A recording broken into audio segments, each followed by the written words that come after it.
Let's get it on then, shall we? Mwah.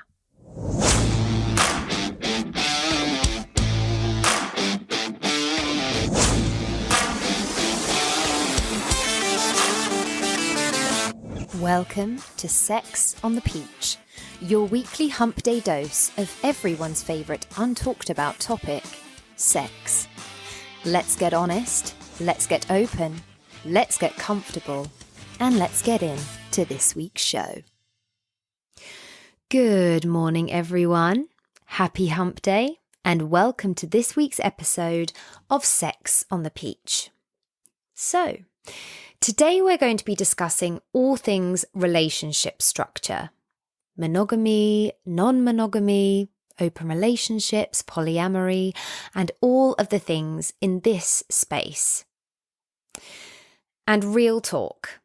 My thoughts on this particular topic are one of the reasons I wanted to start a podcast, because I think it's so important we start discussing it more.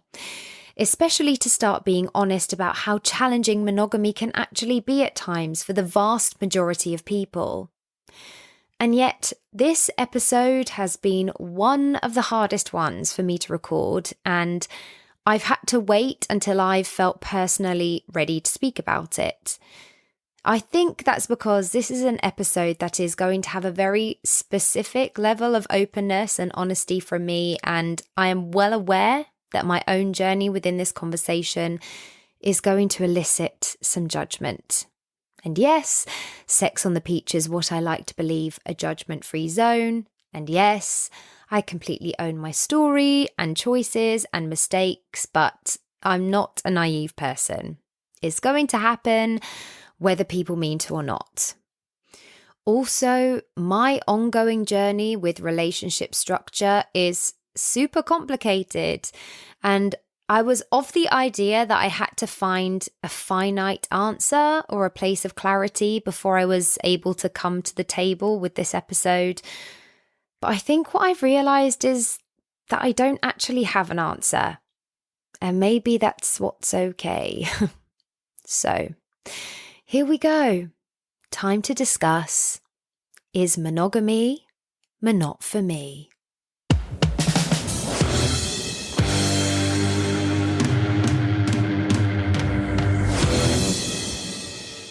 So, when I was about 16, I remember saying to my mum, relationships are made up, right?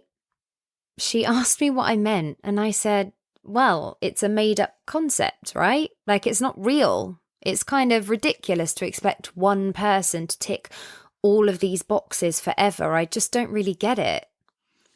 Now, my mum is one of the most open-minded and liberal people I know, and always encouraged me and my incessant critiques about everything society seemed to be presenting to me. She and my dad were never married, which was very much her decision, which none of my school friends ever seemed to understand because it was a generation of marriage and 2.4 children.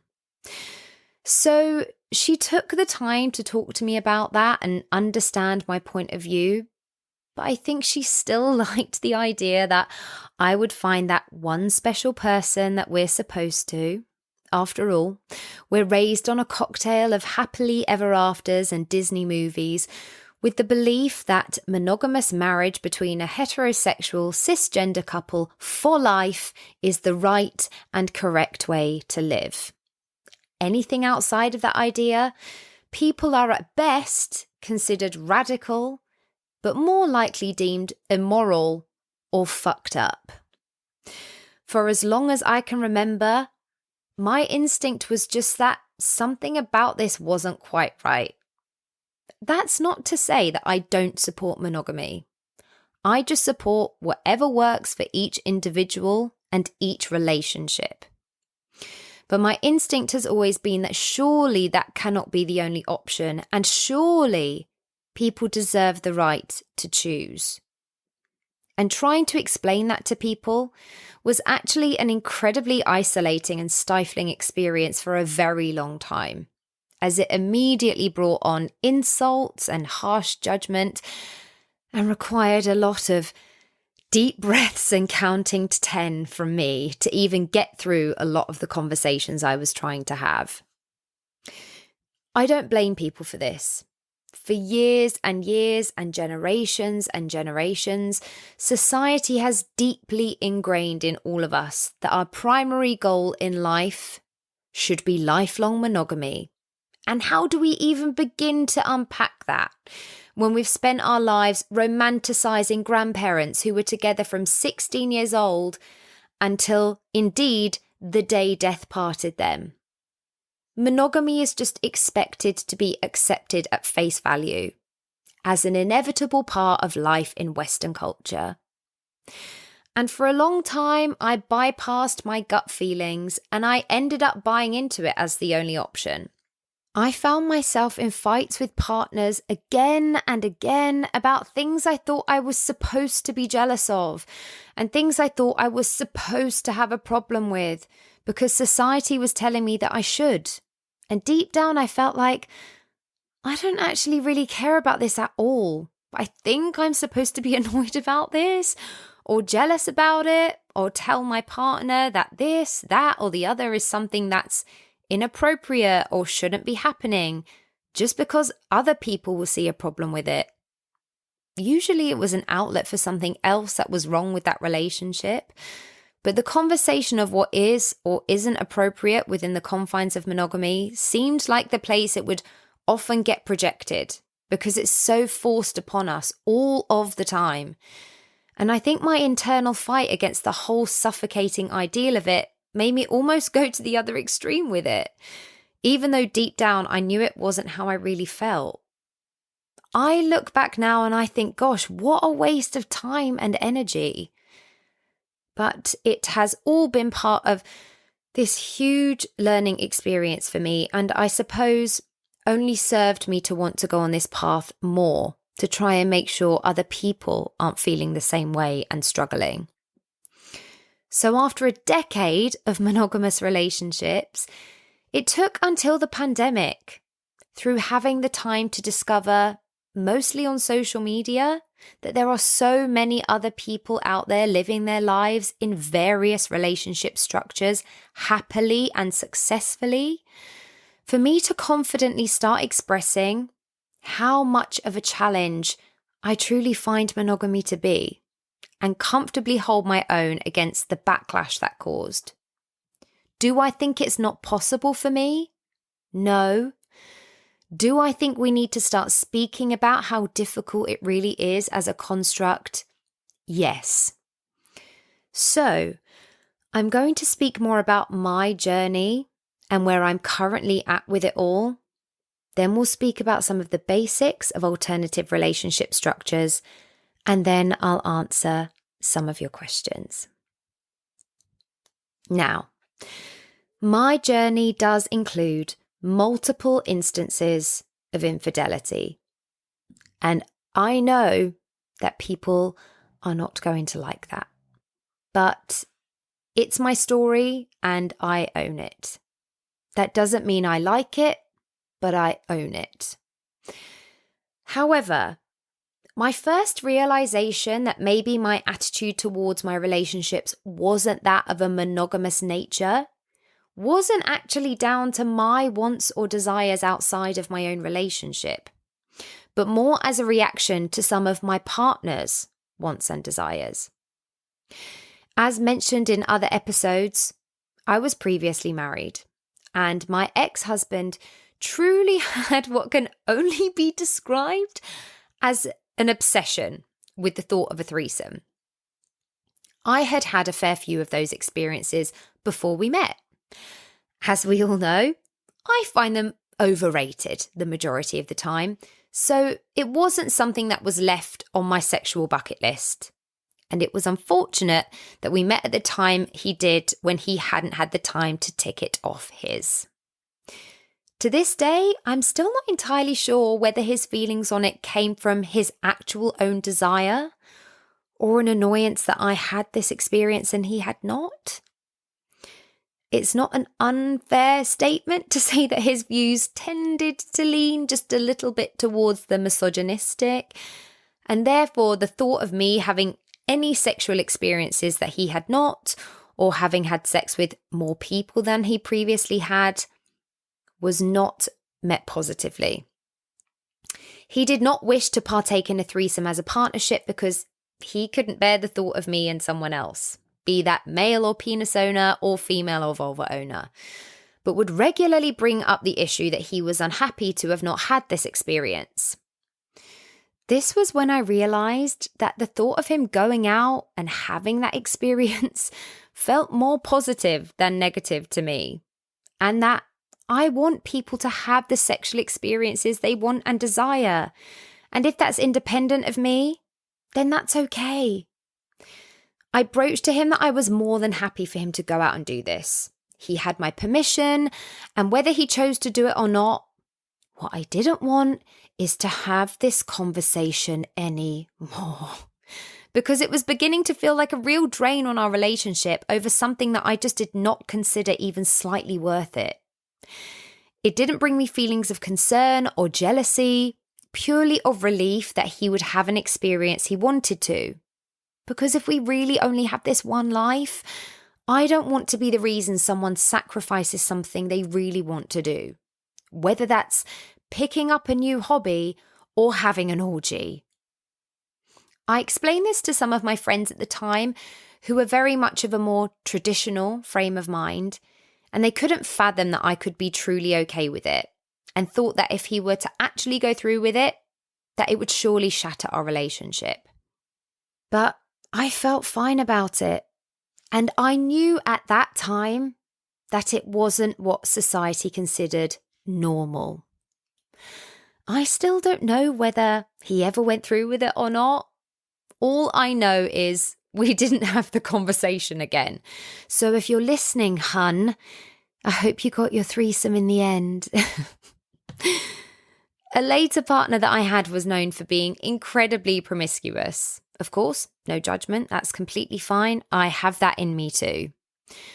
But a little while into our relationship, I broached the idea of an open relationship, as I thought that might be something suitable for us, even more so for him.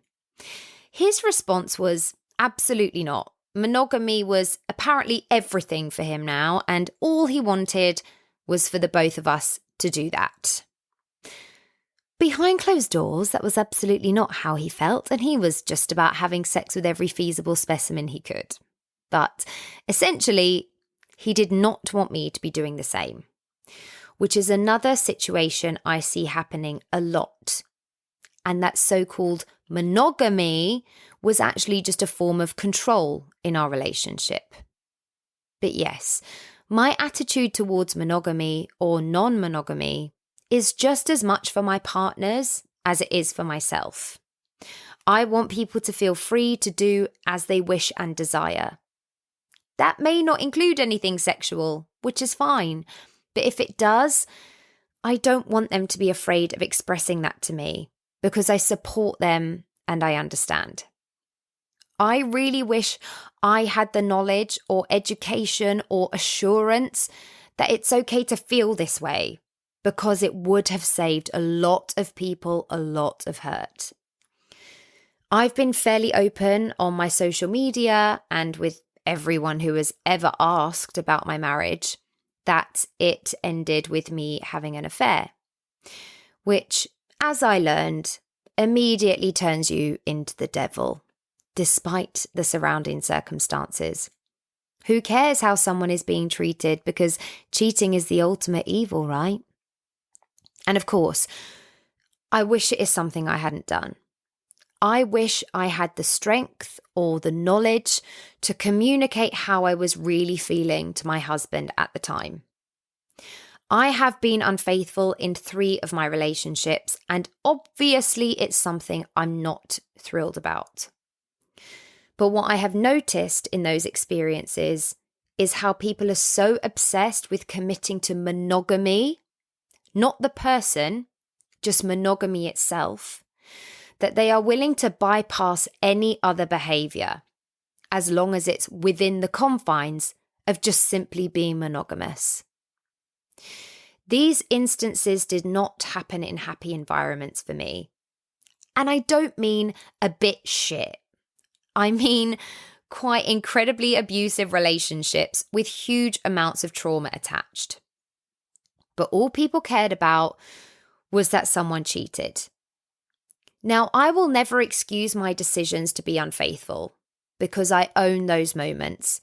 I take responsibility for the fact that I had a choice and I made the incorrect ones. And I have dealt with my own judgments of myself, finally. So when people do pass judgment on me and my past, trust me, no one has judged me harsher than I have myself. I do not condone cheating. I do not condone lying. I never have, and I never will.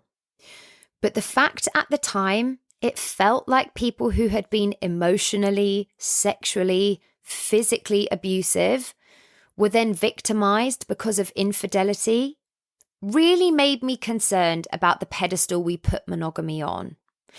Because apparently it doesn't matter how badly someone treats you as long as they don't cheat. So I actually, if I'm honest, find monogamy quite scary when it's upheld like this.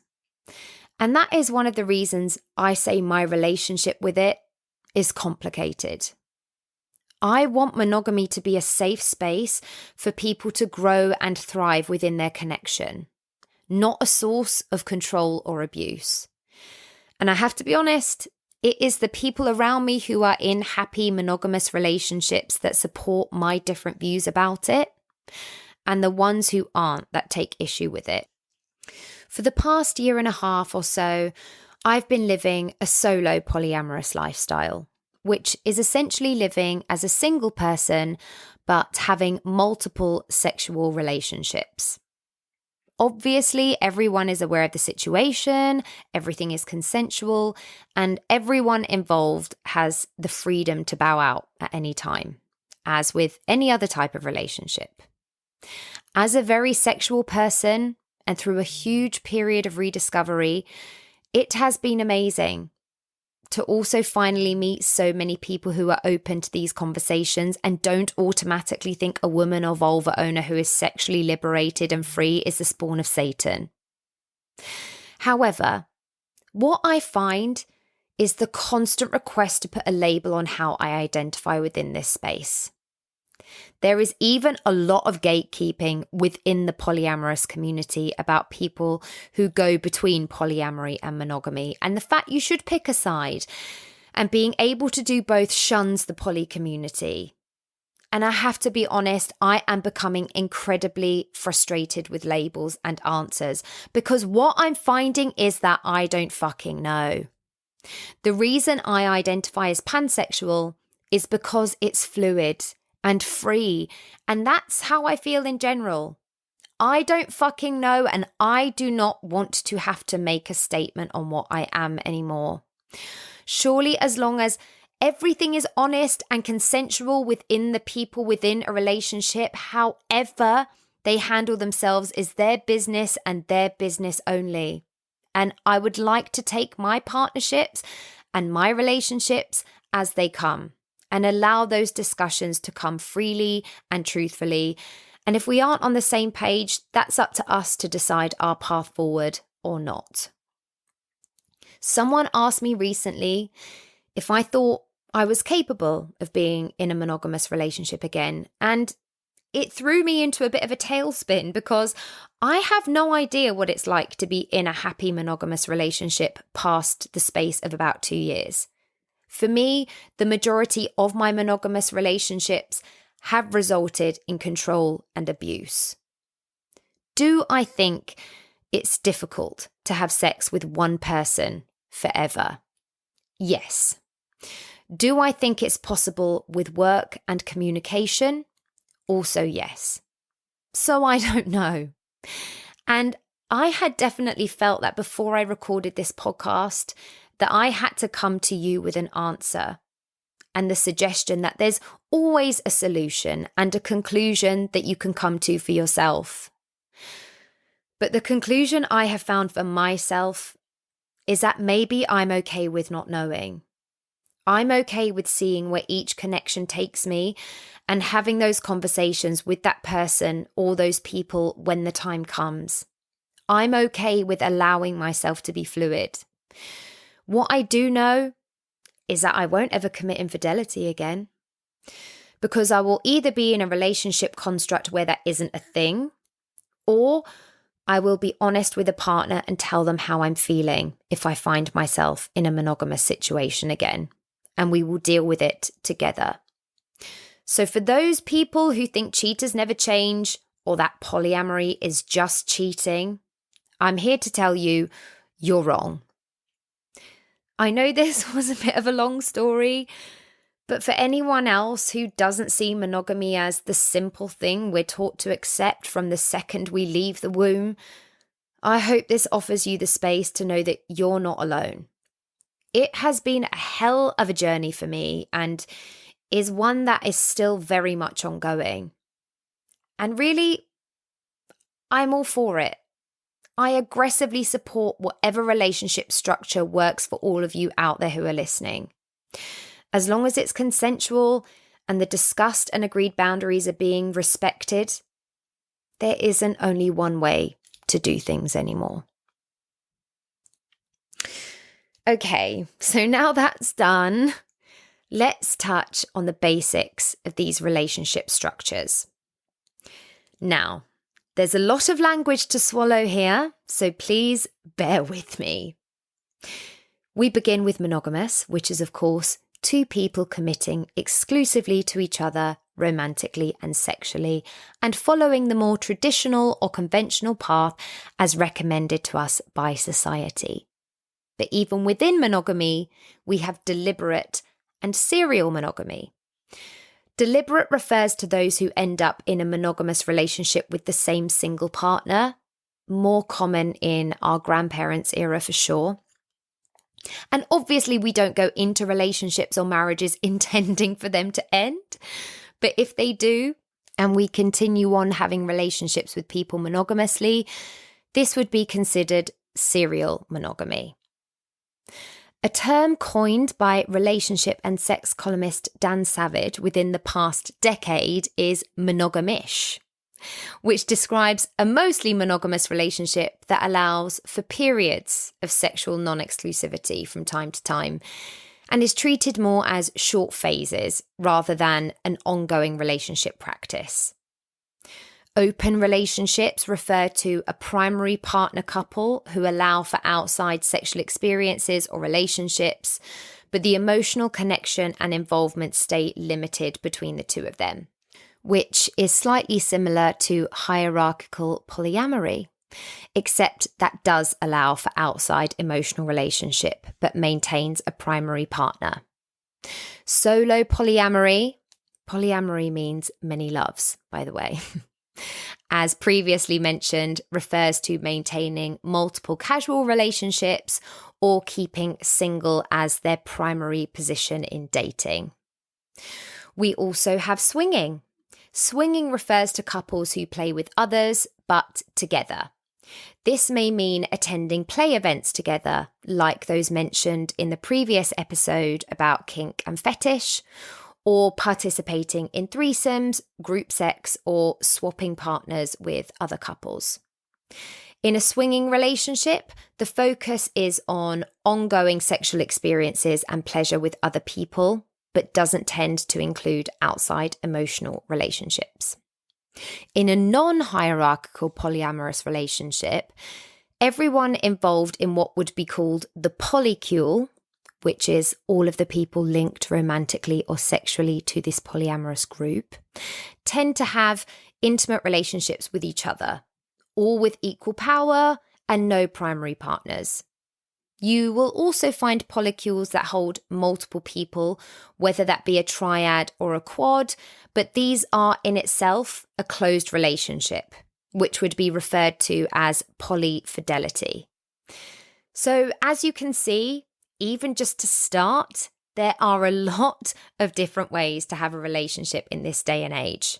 And there are a lot of people investing in these different paths. So if you feel like maybe monogamy isn't for you, then you are far from alone. And most importantly, you're not failing anyone. The only person you're actually failing is yourself if you're living in a way that makes you unhappy and unsettled.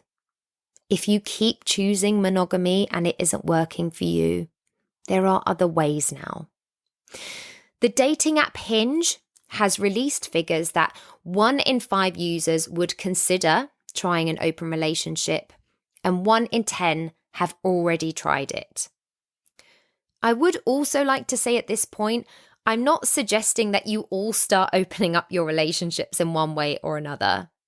I'm just letting you all know that you all have options. I support whatever makes people happy. But we aren't talking in a real way about the fact monogamy is hard. And I think if we were all talking about that in a real and honest way, it would start to become easier because so many people wouldn't be struggling in silence. If you find it easy, then I truly commend you, and I really mean that. It takes a lot of work, and we've touched on that in my episode about long-term relationships and how to try and maintain desire and how to keep working on a healthy sex life when you're with the same person for a very long time. The main misconception about relationship structures other than monogamy is, as previously mentioned, that it's just cheating. And that doesn't make logistical sense, and it's literally completely the opposite. It's such a frustrating conversation to have again and again. You can't be unfaithful to someone who has agreed that you have the freedom to sleep with other people. So the idea of infidelity actually goes out of the window. Can you betray someone in a non-monogamous relationship? Of course you can, because you put boundaries in place just the same as you would in a monogamous relationship. And if someone doesn't respect those boundaries, then there is the space for betrayal. However, I will say the non-monogamous space seems to be a lot more open and honest and communicative. As with all of the sexual spaces that I speak about that are outside of the hetero-mononormative ideals we've all been taught, people have had to find their own way there without education or resources. So we've all had to figure it out for ourselves, and we've mostly done that by talking to each other about it. And therefore, the level of communication and honesty just seems to be incredibly strong. One of the worst things about infidelity in a monogamous relationship is the dishonesty that comes with it. People are so afraid of telling the truth and opening these conversations, as I was, because I just didn't know any better and couldn't see another way out. But when you're existing in a space where everything is out on the table, there's a huge space for relentless honesty and communication that should really be the norm, no matter what relationship structure you exist in. Another misconception is that if you have a primary partner, but you're in an open relationship, that they will just fall for someone else and immediately leave you.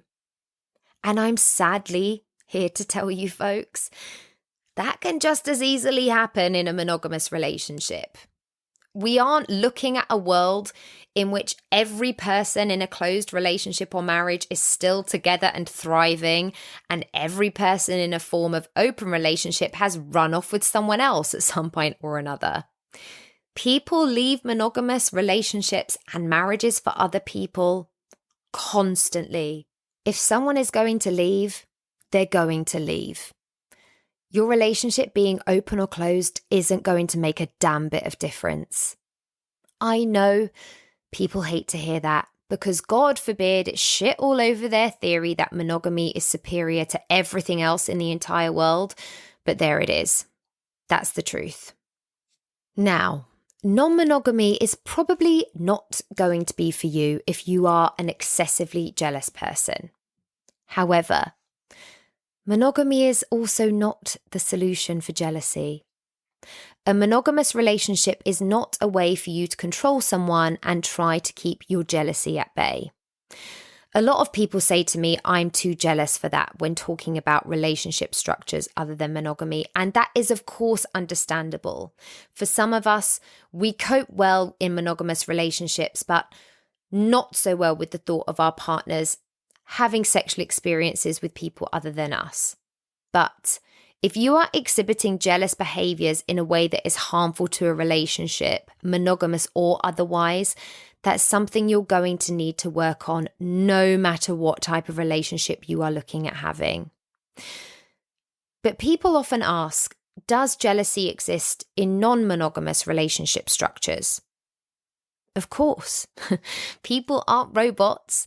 People will feel how they feel, and sometimes jealousy will rear its ugly yet natural head.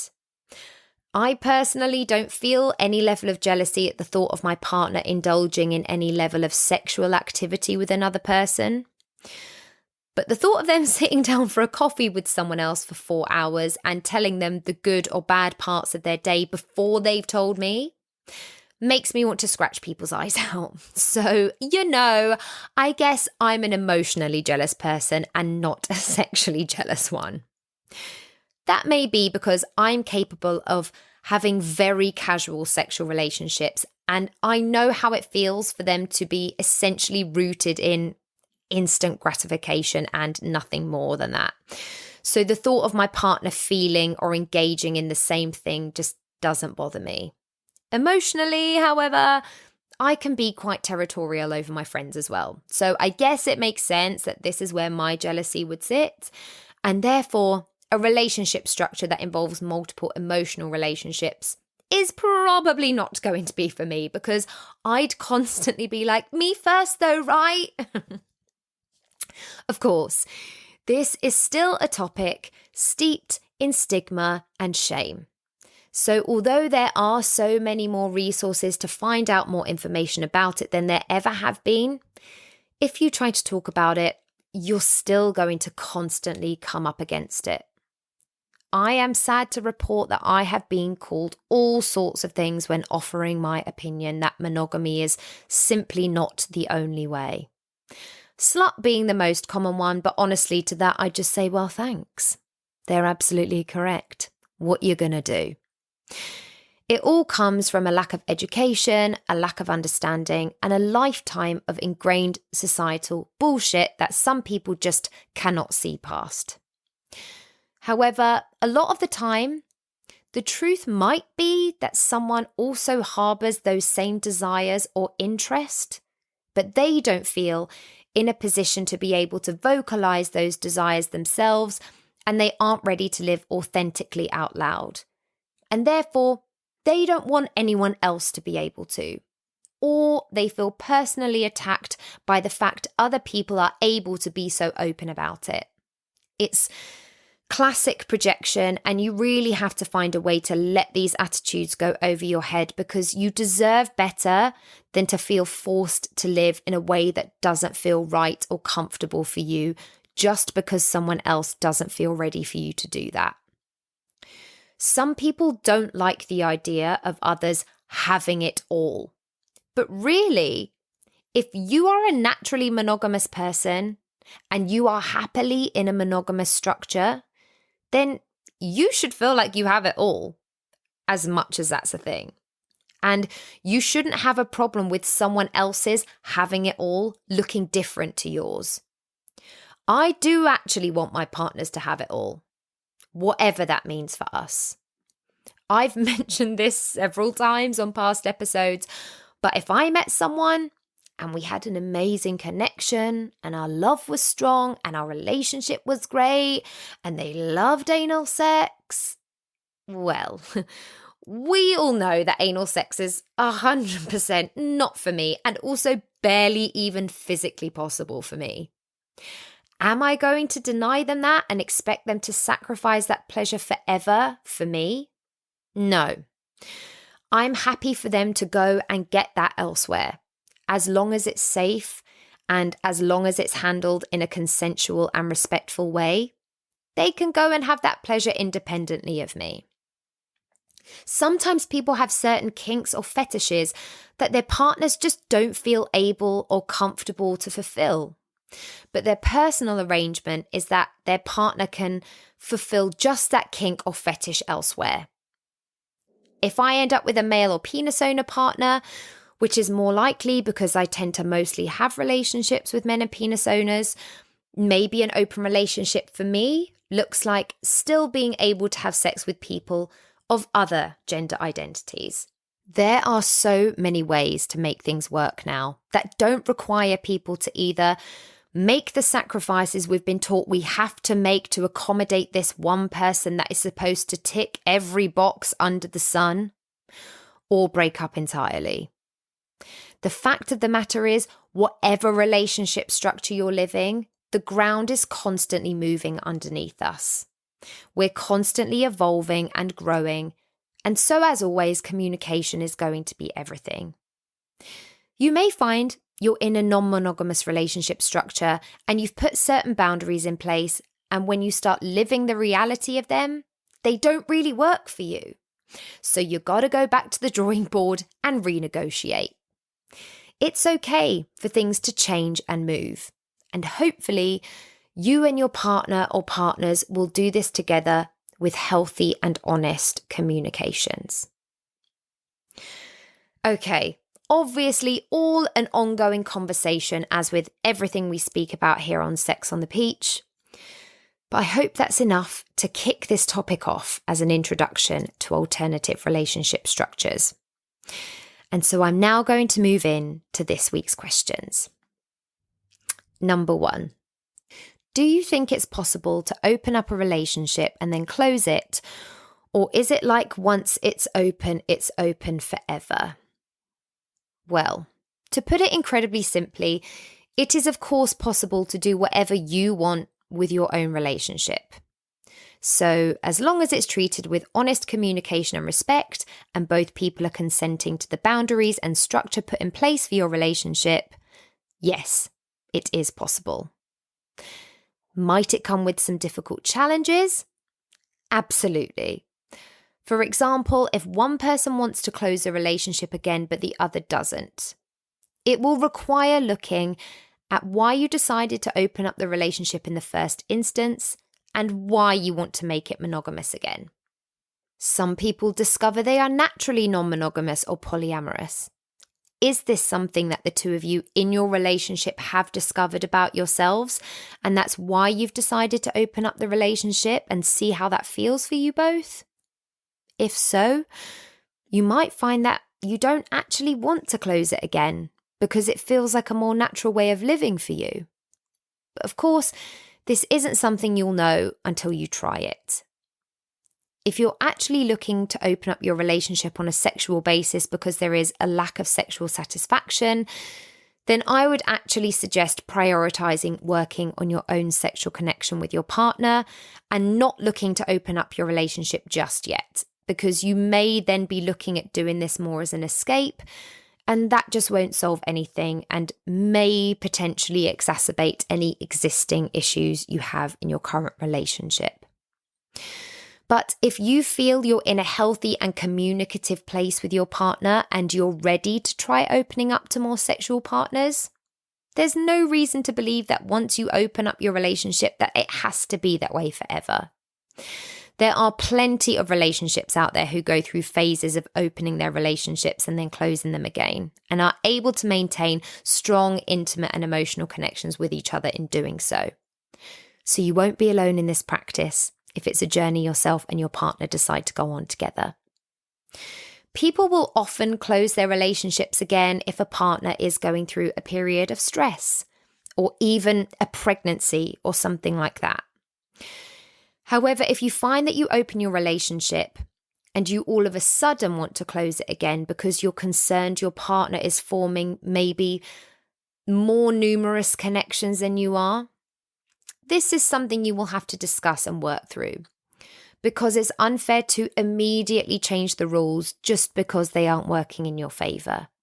So, if you do find yourself in a position of wanting to close a relationship that you've opened, it's just important to be honest with yourself about it so that you can be honest with your partner. If you find that open relationships or polyamory no longer work for you because you actually want to just focus on your primary partner, tell them this.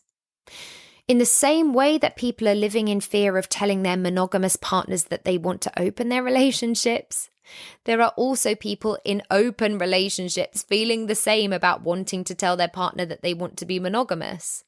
We're all living in fear of expressing what we actually want and how we want to live authentically, and realistically, it's just holding us back. So honesty is going to be absolutely key here. You have to, of course, be prepared that your partner may not be on the same page, which I know is horrible to hear, but it's important. Either you or your partner might find that once they have the freedom to date or sleep with whoever they want, they may not want to immediately give it back up again. And this will be something you will have to renegotiate and decide together. Essentially, the key is going to be aggressively communicate along the way. Keep checking in with each other, keep being honest, and just see what works best for the both of you. Next question. How do you feel comfortable with the relationship side of being polyamorous? I feel quite fluid about monogamy and being polyamorous, but I'm not entirely sure how a full-on poly relationship scenario would make me feel. Well, how I might feel comfortable will probably feel completely different to how you would feel comfortable. So I can't advise on how to make yourself feel comfortable, because there's also the chance that it may absolutely not be for you, which is completely okay. These are all things we just simply won't know without trying. If you feel fluid in regards to monogamy but don't think full polyamory is for you, hopefully all of the areas in between the two that were mentioned beforehand in the different types of relationship structure may be helpful for you. And you might find a space within one of those that fits a bit better. If you're in a relationship that has space for that discussion, maybe trying a monogamish phase to see how that works for you might be a good start, so that yourself and a partner can get a vibe for how it feels to open your relationship up and to have that option. It might be that open relationships suit you better, but not a full polyamorous relationship with multiple partners. If you aren't currently in a relationship and wondering what you might like to try moving into further relationships, I would recommend researching all of those relationship structures even further to see if you feel like you're drawn to one direction or another. The Ethical Slut is one of my favorite books in terms of breaking down everything outside those hetero-mononormative ideals, and a really good place to start if you feel like you're looking to expand your horizons outside of monogamy but aren't entirely sure how you feel about all of it yet. And also, there are so many social media accounts from within the non-monogamous community that provide so much helpful information. I've honestly learned so much from them myself, and they've taught me things that I definitely don't want just as much as things that I do want. Again, you'll never know what makes you feel comfortable or uncomfortable without giving it all a go. Next up. If a partner cheats and you forgive them, how would you go about moving forward in the bedroom, especially with the mental side of it all? For a start, I'm sorry to hear that you are going through this. However, props to you for making the decision to forgive and for sending in this question. I know that can't have been an easy thing to ask, and also, it's amazing that you do want to move forward in the bedroom and find your sexual connection again. There's no two ways about it. Finding your physical intimacy with a partner after infidelity is an incredibly emotionally loaded experience, and there's no right or wrong way to go about it. Make sure you allow yourself the time to process everything that the event brings up for you, because there will be questions and anger and hurt and upset and feelings flying all over the place. And I hope your partner allows you the space to vocalize them as and when you have needed to. You will probably know from your gut instinct whether you're ready to resume physical intimacy again. And it is absolutely fine to take your time to feel that out, and don't feel rushed into it. Keep communicating with your partner about where you're at, and there should be no pressure to do so before you feel ready. I would naturally recommend a period in therapy for you both to allow a safe and mediated environment for you both to express your feelings and where you're at right now. I know firsthand it's natural for the person who committed the affair to be labelled as the villain in the situation. And I don't know the circumstances of the cheating in your situation, but there will need to be space for their feelings to be heard too, in order for the both of you to move forward. Because I can only speak for myself, but the amount of guilt and shame I felt from cheating was incredibly heavy. And I held on to that for years. I felt like such a failure, and I didn't ever feel like there was the space for that to be heard or understood. But taking some couples therapy will allow you the space to both be heard. I'm sure you will have already had the conversation about what led to the cheating in the first place, but even this can be best spoken about in a therapy session. Coming out of the other side of infidelity can be really difficult, and I would recommend therapy to anyone going through it. You don't need to rush straight into being sexually intimate because you can find other ways to reconnect first. It's actually fairly common for the amount of sex to increase rapidly after an affair because it feels like the only way to connect with their partner and make them feel desired again. But it isn't necessarily the healthy way to go if the reason for those sexual experiences come from a place of fear of their partner cheating again or fear of comparison to the other person. But you will need to take time to look at your emotional intimacy together at its foundation, because sex alone isn't going to be what heals your relationship or rebuild it. On the flip side, it's natural to not want to be sexually vulnerable with your partner again, or yet, especially if it invites intrusive thoughts of your partner's infidelity. And also, for some people, it can make them think the partner will think everything is okay and forgotten once the sexual intimacy is resumed. And so, whatever you are feeling, do not sweep it under the rug. Continue to communicate it, even if it's different every 5 minutes. Your trust will need to be rebuilt, and you can start to reconnect physically slowly by holding hands, small intimate periods of hugging, caressing, kissing, even just finding ways to prolong your eye contact with each other. Take date nights together and really prioritize that time. Focus on having fun together, rebuilding romance, rebuilding your friendship. So focus on your romantic and emotional connection with each other and allow the intimacy to follow that. It may feel like the first time you are intimate together, it doesn't work out. It may be upsetting, and you'll need to talk that through and take the time before you try again. As with everything, the main foundation here is going to be honest and ongoing communication. And just know you won't feel stuck in this sex state forever. It is absolutely possible for partners to move past infidelity and build even stronger intimate connections than they previously had, if that's what both partners truly want. I'm sending you all the best, and I'm here for you. Is it possible to try polyamory and then go back to monogamy, or do you think future potential partners will judge you and assume you will be unfaithful? It is absolutely okay to try whatever it is that you wish to try. So many things in life are trial and error, but when it comes to relationships, it seems we're all so afraid of the error part that we bypass the trying and potentially miss out on things that could be absolute game changers for us.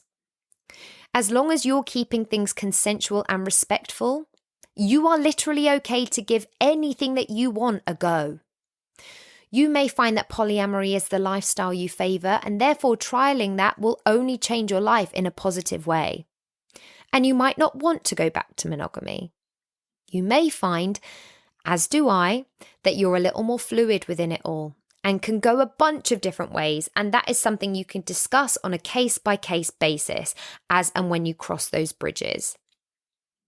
You may find that it's absolutely not for you, and if you wish to go back to monogamy, that is absolutely fine and absolutely valid. If you do find that future potential partners judge you for the fact that you tried something for yourself and have been honest and open about that, then to be frank, they aren't going to be the partner for you. No matter what kind of relationship you are looking to commit to, you have to build trust in that relationship. But what has come before should not be a source of judgment or an assumption that you will be unfaithful. When you've been in a relationship structure that allows for outside or emotional, intimate relationships, you know what it means to be honest and open within that space. So the likelihood of infidelity only lessens because you're more equipped to have those conversations. As I explained from my own story, one thing I have taken from all of my experiences is that being unfaithful is something that absolutely will not be happening again for me. If future partners want to judge me as if I will, that is something I know I won't be willing to put up with. Because monogamous people cheat all the time. And you deserve the same space to build a relationship as someone who has an exclusively monogamous past. So if you are looking to try polyamory, don't let the thought of someone's future judgment hold you back, because it might not be something that even becomes an issue. And you're only stifling yourself to not try the things that you desire to try. Do you not worry that a partner might have better sex with other people and lose interest in your own sexual connection? Well, I personally don't worry about that, no. If I'm going to be in an open relationship, it isn't so that my primary partner will be going out and having bad sex with other people, because then really, what is the point? I personally would like them to be having fun and worthwhile sexual experiences. And also, if they learned anything new, that they would bring that information home. I don't think of things in the space of better or worse, because just as if I was in a monogamous relationship, I would have belief that our connection is strong, and therefore whatever experiences they're having outside of that are just that, an experience. And I certainly wouldn't want people to spend their time worrying that those experiences pose a huge threat to their partnership or connection. And if it does make you feel like that, then the reality is an open relationship may not be the ideal situation for you. It should be a trusting and communicative space and a freeing experience, not one that is full of stress and worry. Jealousy is, of course, natural, but for an open relationship to really work, there needs to be the base acceptance of your partner having sexual experiences with others. I know there are gatekeepers on this topic which think that open relationships only work if partners tell each other the ins and outs of every other sexual experience they have, but I don't necessarily agree with that. And for me, it's perfectly fine for a partner to go out and have those experiences and not feel like they have to divulge it to me, because they have the freedom to go and do it. So there's really no need. If they want to, that's okay, but it's not necessary. So also maybe you would be better not hearing about it. Also, I always think when you worry about your partner doing, feeling, experiencing something, the best thing you can do is look inward and think about how you would feel or react in that situation.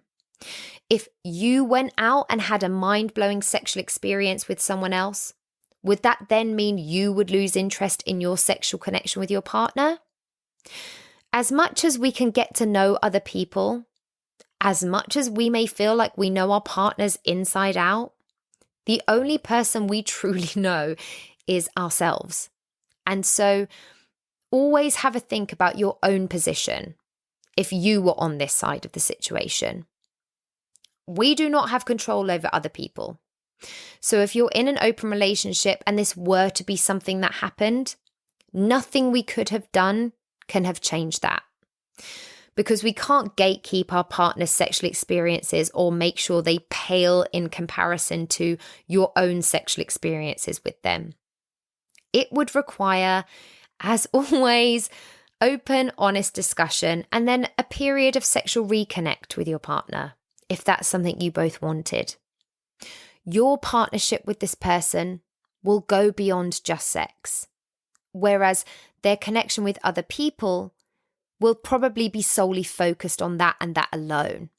So the very foundation of your relationship stretches a whole lot further.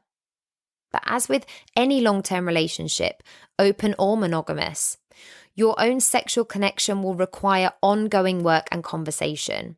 And if you feel like you're in a good place with that, then hopefully you shouldn't worry too much about what's happening outside. Also, if an open relationship is not for you, then it's not for you. And that's completely okay. It is absolutely okay to not want your partner to have sex with someone else. So don't feel like it's something you have to want to do or try if it's simply not your vibe. Last question. How do I know if I'm actually interested in polyamory or an open relationship, or if I'm just dissatisfied in my current relationship? Well, as I've mentioned before, polyamory or an open relationship is not a form of escapism or a coping mechanism for people when their relationship is just at a bit of a low ebb, or an outlet for sexual dissatisfaction or a solution to infidelity. Also, polyamory and open relationships are completely different things. So are you interested in having multiple partners or just having sex with other people? How an open or polyamorous relationship feels to a monogamous person or non-monogamous person is going to be completely different. So, does the thought of opening up your relationship make you feel free or liberated?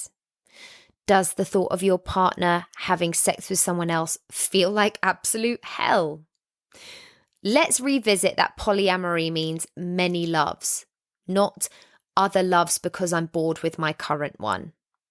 Many people have periods of time when ideally they would like to have another sexual partner or partners.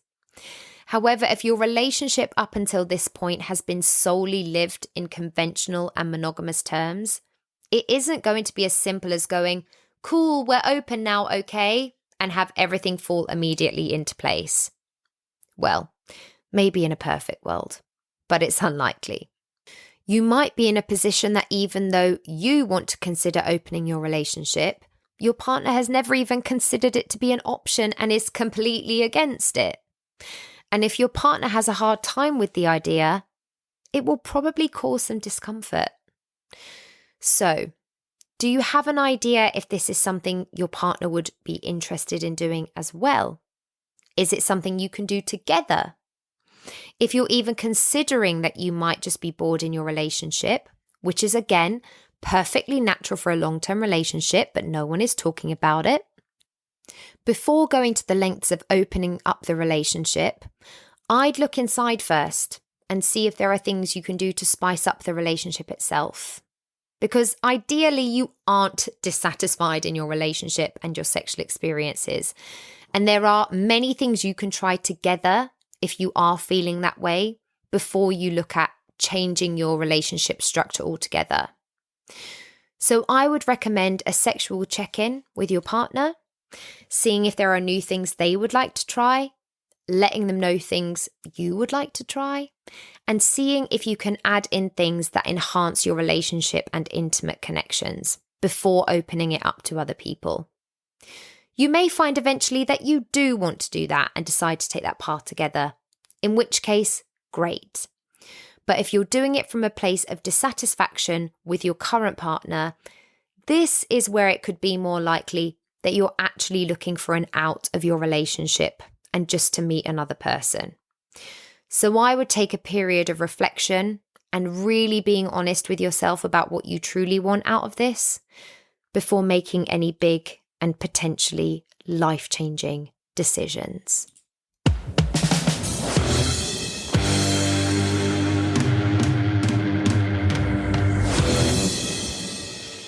Gosh, that was a lot to take in today, wasn't it? If I've still got you with me, then thank you for listening and sticking with it. It's important to me that everyone knows I'm not here to advocate for any right way to do relationships, because I don't think there is a right way. I just want everyone to know there's more than one way. And whatever way you find that works for you in a consensual and happy space, that is the right way. I dream of the day we can live in a world and a society where everyone can be open and honest about their relationships and no one bats an eyelid. Because outside of your own relationship, it's quite simply none of your business. And it's just time we started accepting people for who they are and what works for them. And more importantly, accepting ourselves and what truly works for us. I hope to see you back here next week. But for today, thanks for coming. Thank you for tuning in to Sex on the Peach today, and I hope that you enjoyed this week's episode. You can find and follow me on Instagram, YouTube and TikTok at Sex on the Peach Cast, and you can also get in touch with me at sexonthepeachcast@gmail.com. Please do continue to like, share, subscribe, rate and review wherever you listen to your podcasts, and I'll see you next week. Love, Peach.